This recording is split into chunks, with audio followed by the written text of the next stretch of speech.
WNEM TV5 Evening Extra is brought to you by the Law Office of Carol Thomas.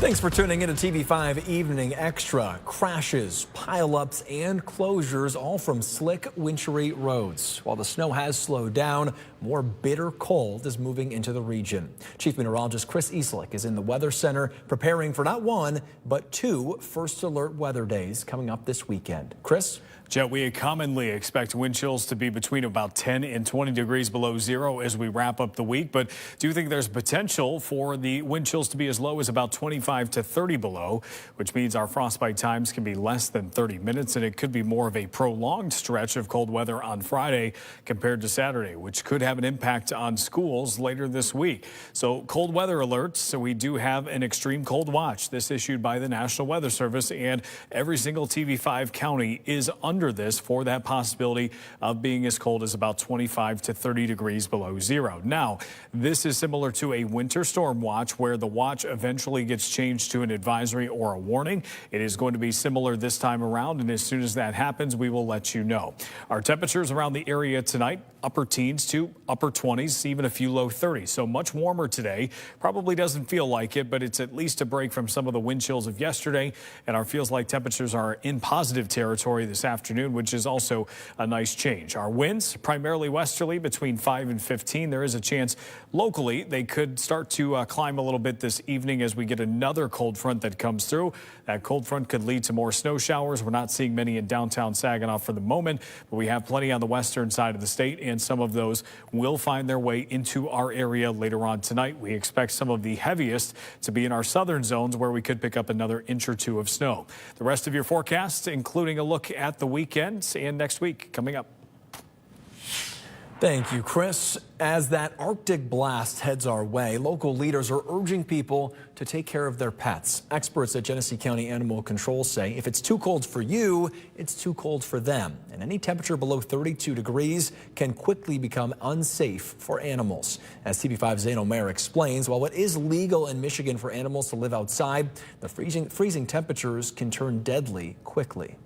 17 pounds, supposed to weigh 45 pounds. A dog named Daisy, rescued by animal control officers after Genesee County Sheriff Chris Swanson says she was found starving and freezing to death in a backyard. Her owner charged with a 4-year felony of animal abuse with intent to torture or kill. We're entering a week of terrible cold temperatures, people that don't take care of their animals.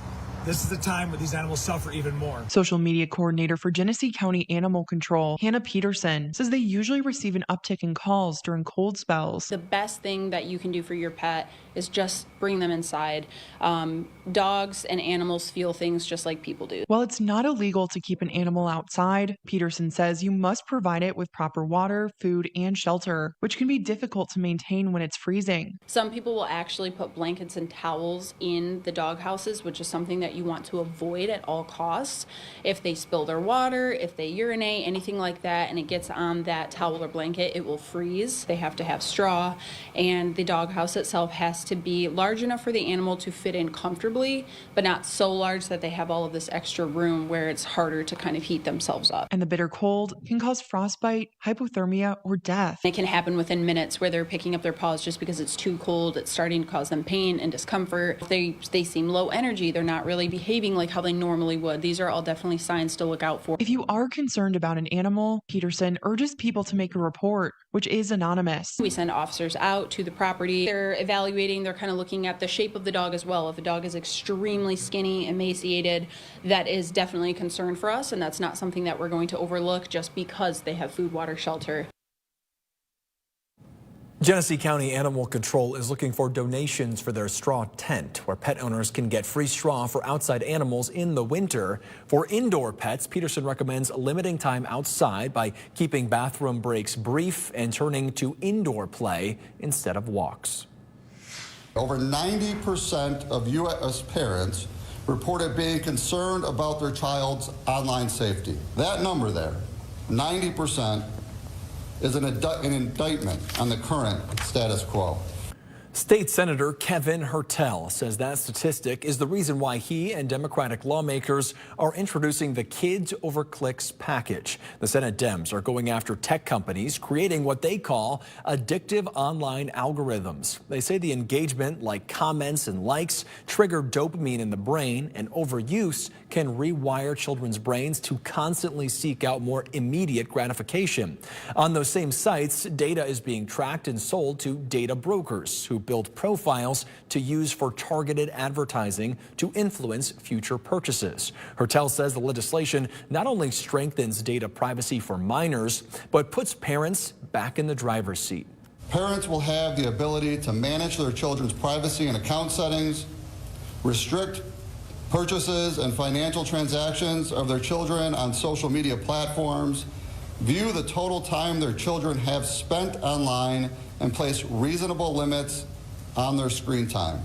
The legislation would also allow parents to place limits on their screen time and restrict use at certain hours of the day. The package also includes a bill that would make AI companion chatbots inaccessible for Michigan children.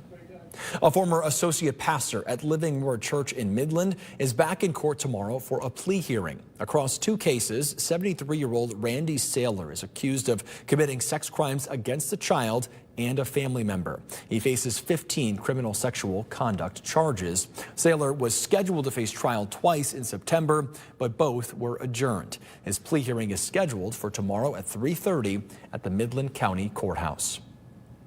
The Grand Blanc Township Board of Trustees has passed a moratorium on data centers for 1 year. The moratorium will reject any and all applications until the period is over, unless shortened or extended by the board. In the meantime, the township will go through the zoning ordinance and figure out the best way to address data centers. The township attorney says there are concerns over the use of energy and water. We're taking the time to do the investigation, but my concern would be, like, if one popped up tomorrow with an application and wanted to go into Tech Village, and they went in and they took all of the power that consumers could allocate there and all of the water or all the water usage, then we have a whole master plan for that area, and suddenly none of the other development can happen because it's used all those resources. The township superintendent says no data centers have officially approached them. 2 people are dead and another was injured after a head-on crash in Clare County. The Clare County Sheriff's Office says it happened on US 127 near Cullenville Road in Grant Township on Sunday afternoon. They say an Interlochen woman was driving north when she crossed over to the southbound side, hitting a truck driven by an Indiana man. Both drivers died, and a 16-year-old boy was taken to an area hospital for his injuries. The crash is still under investigation. Registration is now open for a hands-on learning summer camp. After the break, what local high schoolers will learn during Northwood University's Lab Week. Plus, bear the cold this weekend at Flint Children's Museum. The family fun planned for the Polar Party still ahead.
A large police presence on Saginaw's Beechwood Avenue led to several arrests today. Saginaw police say one person was wanted in a homicide investigation. 3 others were arrested on unrelated charges. Police say there was no danger to the public. New tonight, a piece of metal lattice bears a deeper meaning for many in the Flint area, helping families and friends grieve those they've lost. TV5's Zane Omer found the woman behind the memorial to find out what inspired her to lock into the project. This spot on Hammerberg and 12th Street is best known for the rock, where artists regularly come and decorate. But now, a new creation for people to remember loved ones who have passed. He was loyal as the day is long to his friends and his family, and he loved his mom. Brandy Black lost her son Cole Carter when he died from fentanyl poisoning in 2022. His son was only 21, which is not, he had a whole life to live. Black, inspired by a similar memorial in Zanesville, Ohio, to remember the lives lost due to drug overdose, building this lattice with her husband she calls the lock wall. When you lose a loved one, you don't ever want them to be forgotten. And to me, the lock represents locking in a moment in time so that it holds a space and time for them. Located next to the rock in Flint. The wall gets painted over so quickly. Sometimes it's only up there for hours. And so this kind of holds it a little bit, holds it for them longer. Every lock has a name and story behind it. A lot of people get uncomfortable when you bring up their name. And, you don't want people to be uncomfortable when you talk about that person because you need to hear their name. Cole's name living on in bold red letters at the top, bringing attention to his story and the dangers of fentanyl poisoning. There's these fake pills, and these kids maybe are struggling studying, and somebody offers them an Adderall, or they're stressed out about this or that, so somebody offers them a Xanax. They think that those are safe, and that's not the case. It's pressed fentanyl. But the wall is for anyone who has lost someone, which Black hopes will bring healing for those holding the key. It's probably different for everybody, but just to be able to see their loved one's name on the lock, and then when other people come, they might see and recognize that name, and it kind of keeps that person's name out there and keeps their name alive. At a place where love is always locked in. In Flint, Zane Omer, WNEM TV5. Still unfolding, a plan to help bring back Trout Lake in Gladwin County. State Representative Mike Hoadley submitted a plan to get $2.5 million in grant money to make critical improvements. In the fall of 2024, the state cited the Trout Lake Dam as being in poor condition, with devices at risk of failure and more. An emergency drawdown of the lake happened in July to prevent a collapse. Hoadley says that if the proposed funding is approved, it would be dedicated to the restoration and preservation of the lake. Rosie the Riveter Day spotlights Michigan's legacy in manufacturing, aerospace, and farming during World War II. But help is needed in order to honor those who helped reshape America's workforce. The Capital Area Manufacturing Council is looking for descendants, relatives, and community members with connections to that era. That's because the council wants their stories or any items associated with them from that time for the Rosie the Riveter Day celebration on March 13th at the Capital Region International Airport in Lansing. It's also asking families of living World War II era Rosies and veterans who are homebound and unable to go to the event to reach out to them. Anyone interested can shoot a message to the email address you see on your screen. They can also visit the hot link section on our website. As we count down to America's 250th birthday, we're highlighting what happened on this day in history. In 1972, Kogel Meats moved into his manufacturing plant on Bristol Road near Bishop Airport in Flint Township. According to the company, it was built by the founder's son, and the location has been beneficial because of its proximity to I-75 and I-69. Its current plant wasn't the first, as the company has been in operation for over 100 years. Kogel's currently has 32 recipes in 64 different products. You can register your high school student to get hands-on experience during a business summer camp. Applications are now open for Northwood University's Lab Week.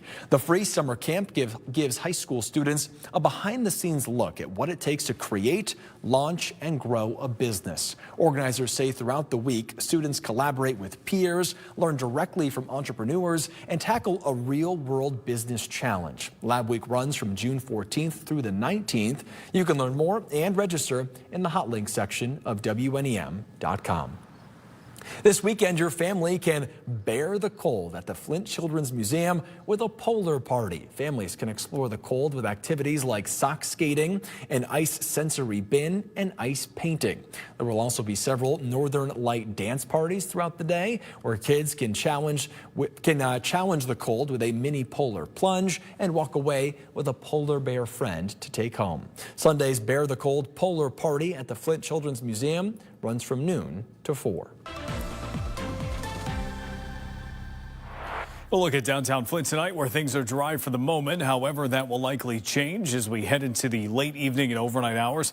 There is more snow on the western side of the state that will eventually find its way into mid-Michigan a little bit later on. Seems like we do have some snow showers at least within the vicinity of downtown Flint. Do think they'll be heavier a little bit later tonight and into the overnight hours. As far as your forecast goes, it will likely just be scattered snow. No major systems coming through as far as organization that's going to impact the entire region. There is a cold front that will likely support some of these showers and lead to some more intense pockets later tonight. But overall, no major storm systems expected in the coming days. Now, as far as your hour-by-hour forecast is concerned, we do expect our southern counties to have somewhat of a better chance tonight to pick up some better snowfall rates compared to areas a little bit farther to the north. So I think these areas may have a better chance to pick up around an inch or two of snow. We'll likely have some scattered snow showers the rest of the night that move on, maybe starting the day relatively quiet on Thursday before yet another cold front comes through on Thursday afternoon and Thursday evening, which will lead to not only another round of scattered snow,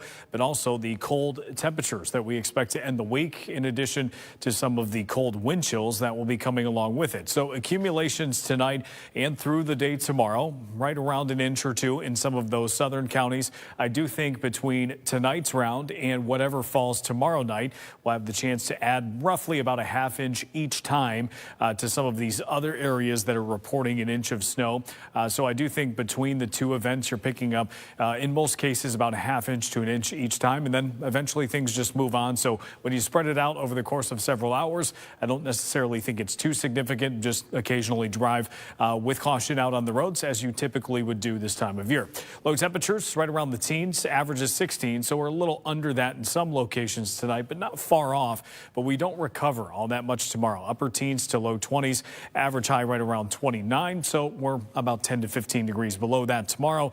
Wind chills really start dropping off in the second half of tomorrow. I think we'll start to see values closer to about 20 to 30 below at times on Friday morning. It's important to say that I don't think it will be this low the entire time, but I do think we'll have occasions where we do drop to that level. It seems like we've gotten enough consistency in our data to feel at least reasonable about that. Because of it, we do have those first alert weather days in place for Friday and Saturday, and Friday, of course, could impact schools later this week. We also have a winter storm that will primarily impact areas to our south as we head towards the weekend, but it has taken a little nudge to the north today, which means we could be on the northern fringe of some snow as we head towards Sunday especially, so we will keep you updated on that. Your 7-day forecast shows temperatures next week will be a little bit warmer in the teens and low 20s, but not much. I still expect us to finish the month on a below average note.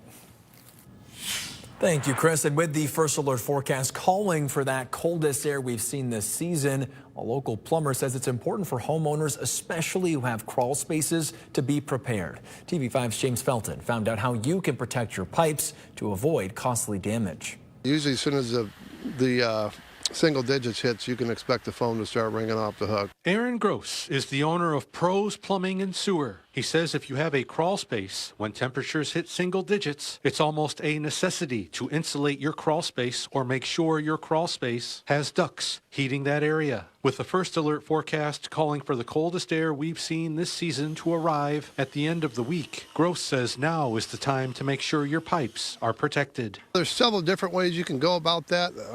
Probably the best way would be to have your crawl space insulated, which you could do that with spray foam, or if it's something you want to attempt like a DIY thing, you could do foam board.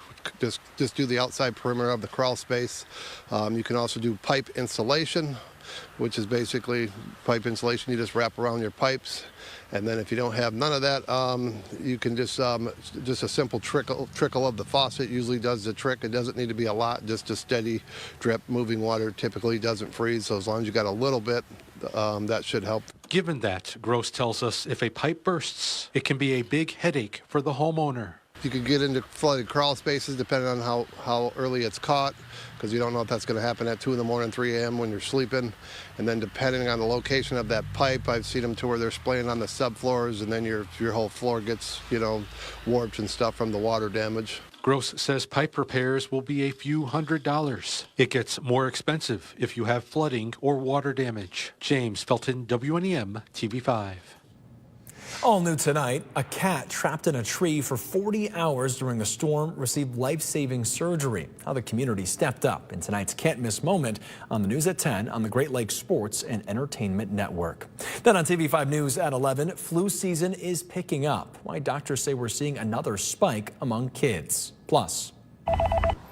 Hey, this is Chris calling from San Francisco. Who am I speaking with? Learn about a social experiment that aims to connect people with different political backgrounds.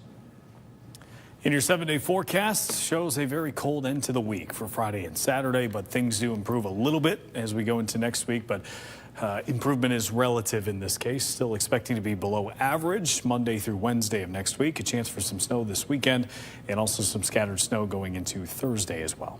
And if you want to hear more about the weather, head on over to our digital live stream at 9 o'clock tonight. You can join that stream at WNEM.com, on the TV5 YouTube and Facebook pages, on our Roku and Fire Stick channels, and on the TV5 News app. Thanks for watching WNEM Evening Extra. Of course, keep up with us as the news breaks online on our app or on social media. We'll see you on TV5 at 11.